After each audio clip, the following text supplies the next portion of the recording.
Welcome, friends, to Spirit House channel. This is Spirit House. I'm fairly new content creator on YouTube, and I welcome you all. If you like what you see today, please like, share, and subscribe to my channel. I'm anxious to be here. I'm new to the spiritual community on YouTube, and today I kind of wanted to share some author, a Renaissance man of this last century who was pretty advanced for his time. He was an illuminate that was very, very gifted, and I'm a big fan, one of my heroes. His name is Walter Russell, and he's he's obscure, I should say. You can't really find him easily in a Google search. The best place to find him is on the University of Science and Philosophy, which is at philosophy.org if you want to find out more information. There's also, I believe, a biography about him here on YouTube. Walter Russell and his wife's name was Leo Russell. They founded the University of Science and Philosophy. He started to receive downloads at the age of 7, and he only had a formal education to the age of 7, yet he was a brilliant genius of his time. He really, in my opinion, should have been included in history books, but he's very obscure. He has done many things, invented many things. He was a concert pianist. He was a fine artist, a professional dancer. He just had, incredible talents once he about receiving these downloads. And at age 7, they began. And from then on, every year on his birthday, for about a month, I guess, forward, he would receive these downloads and just constantly be writing down information on a chalkboard. And his wife and others would copy it copy it down or type the information off the chalkboard and erase it, and he would begin all over again. And over the years, he compiled the information by year, and eventually became his crowning achievement. It was called The Message of the Divine Iliad, The Dawn of a New Day in Human Relations. And this book, I think, is really relevant for this day and age, because it's kind of, I love, of course, I'm a huge fan of the Bible, first and foremost, but this is kind of a different perspective of the same things, same concepts that were taught in the Bible, but from a different person's perspective. And it also, one thing that I really love about it is I love science. I love astronomy, astrophysics, and he was very ahead of his time in that category as well. And what he does is he explains through the Most High's words, through God's words, he explains in such an articulate manner how nature, science, and spirituality all tie in together. And it just made, for me, when I read it, it made sense as far as those three areas go. And it was important to me because it seems that science in modern day has done a lot to go out of their way to deny a creator, to the point where it's almost become dogmatic in and of itself. And you can't, in my opinion, and this is just my opinion, I might get some haters for this, but you can't have science and nature without creator. You can't have one without the other, in my opinion. So this was really refreshing to read. And, it's just something different, a different perspective. But it's, it has the same concepts, just in much different much different perspective on it. So I will begin. If you want to learn more about Walter Russell, like I said, I could go on and on. That would take another video or two. I might do that in the future. But anyway, I'm going to begin with Volume 1 of The Message of the Divine Iliad by Walter Russell. And there it says in the beginning, "To man's new day, now dawning, when he who alone knows the anguish of the dark shall find peace through knowing the light of God in him, as very self of him, this book is lovingly dedicated." Forward.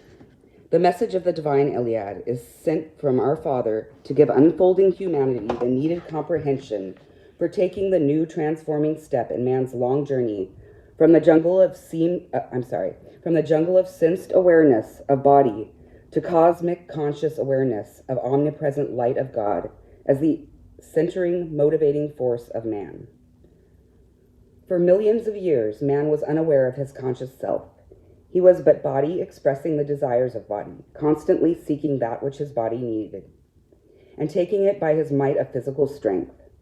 During those eons of his unfolding, man was totally unaware of his unity with God and mankind. Likewise, he was totally unaware of the universe, of the universal inexorable law which governed his every action. Then came the dawn of consciousness. Man began to know. Then he created extensions of his body to do for him what his body could not do. He created a boat to transport his body, then a sail for the boat, then a wheel, and fire to warm him and cook the food which he formerly ate raw during the animal stage of his unfolding. Then came the long, savage, and barbarian stages of increasingly complex human relations, based upon the jungle principle of taking that which he wanted by the power of might over right. During thousands of years, tribes warred upon other tribes, building themselves into nations, and then empires, to gain possession of the wealth and services of other tribes and nations by acquiring their land and people for ownership and exploitation. Our own United States were thus acquired. We killed without compunction to obtain what we wanted. We stole hundreds of thousands of Negroes and made them slaves of them. And pardon the terms, this was written, it was published in 1949. So, some of the things may not be politically correct to today's terms, but I don't want to censor what's in here because it is not of a, racial stance. So just to make that clear, I hope I'm not offending anyone, but this is how it is written. Our own United States were thus acquired. We killed without compunction to obtain what we wanted. We stole hundreds of thousands of Negroes and made them slaves of them. England, France, the Netherlands, Russia, and other nations multiplied their empires by the sword of the mighty, slaying the weak. Industrial empires came into being as our supposedly highly civilized and enlightened society of humans increased its knowledge and practice of the arts and sciences. Advancement in our culture and standard of living continued to deceive us as to our status as civilized beings. We failed to realize that we were illegitimately still practicing the law of the jungle, which takes only what it needs for survival, while man took thousands of times more than he needed for material gain. The jungle kills one at a time for food, but man kills by millions for enslavement and exploitation. Such practices are a normal part of our present standard of civilization. It is difficult to realize that we are still barbarians. A civilization which kills and exploits others for mere gain can hardly call itself civilized. Humans can never justly call themselves civilized until they practice the love principle which God practices in all of his creation.